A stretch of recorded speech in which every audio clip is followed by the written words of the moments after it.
Kendal sebagai primadona investasi. Kita juga tahu bahwa baru-baru ini PT LBM Energi dikabarkan akan membangun pabrik ya Mas ya. Bahkan investasinya tidak main-main mencapai 290 juta dolar. Nah, seperti apa sih realisasinya dan juga nanti bagaimana dampak penyerapan tenaga kerjanya? Jadi terkait dengan yang tadi disampaikan itu memang ini menjadi salah satu investasi yang sangat baik untuk ekosistem kawasan industri Kendal karena nanti turunannya juga banyak. Nah, itu sekarang memang saya hadir ketika groundbreaking pada saat itu dan kita kawal terus, maksudnya apa yang menjadi kebutuhan untuk memastikan bahwa proses dari awal hingga operasional dan seterusnya itu bisa berjalan dengan lancar. Jadi progresnya per hari ini pembangunannya kurang lebih sudah sekitar 60%. Kita targetkan bersama-sama mungkin di akhir tahun 2024 ini bisa selesai. Dan kira-kira itu nanti penyerapan tenaga kerjanya kurang lebih sekitar 2.000 orang. Oke, potensi hingga 2.000 penyerapan tenaga kerja. Nah, selain PT LBM Energi, mungkin perusahaan-perusahaan mana lagi nih Mas Diko yang tertarik juga untuk berinvestasi di KIK Kendal? Sebenarnya sekarang total perusahaannya di dalam itu sudah sekitar 102 perusahaan ya. Di atas lahan kurang lebih sekitar 1.000 hektar. Dan kalau bicara mana lagi yang mau berinvestasi, sebenarnya ada beberapa potensial buyer untuk berinvestasi di Kendal. Salah satunya itu ada perusahaan besar bergerak di bidang sol sepatu. Dia yang supplier ke beberapa manufaktur sepatu besar di dunia lah gitu. Itu yang akan investasi dalam waktu dekat. Oke, nah sebelum kita ke tadi perusahaan sepatu yang ingin berinvestasi di KIK Kendal terkait dengan 102 perusahaan yang sudah existing, ini kebanyakan kontribusi sektor bidang ini mana aja sih Mas Diko? Sebenarnya hampir merata ya kalau di kawasan industri Kendal, tapi dominannya 20% itu di fashion. Kemudian ada di energi terbarukan yang tadi disampaikan, terus kemudian ada otomotif, kemudian juga ada F&B, bahkan ada farmasi. Jadi ada beberapa bidang lah untuk diinvestasi di kawasan industri Kendal. Oke, kemudian proporsi komposisi lainnya selain fashion, apalagi Mas yang 102 perusahaan itu?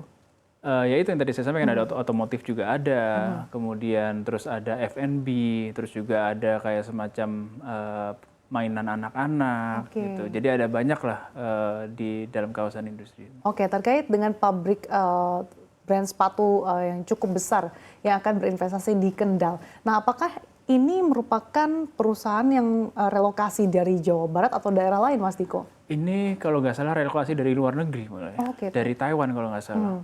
Pindah dari luar negeri, kemudian pindah ke Kendal.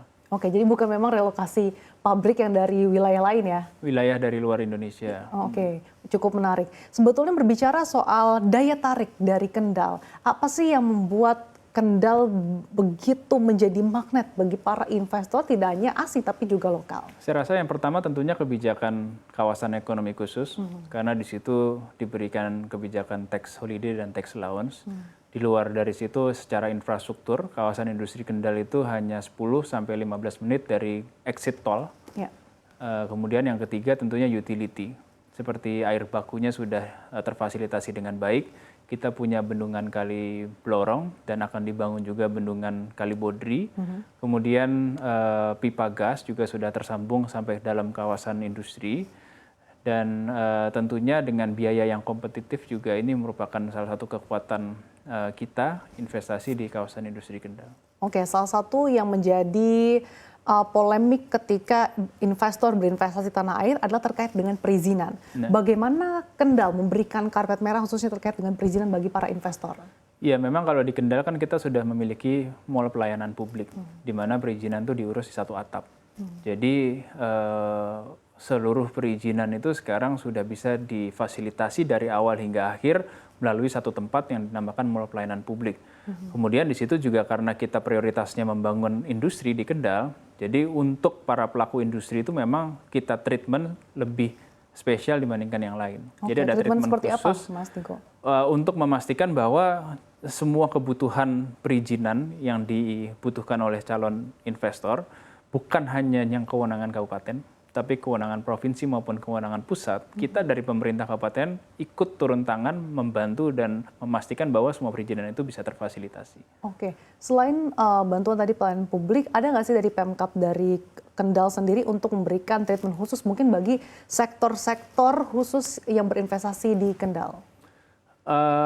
Kalau sektor industri, semua kita treatment sama. Oke. Semua di bidang industri kita treatment sama. Tadi kita berikan kemudahan-kemudahan, sama juga kita berikan kemudahan ini juga insentif pajak juga.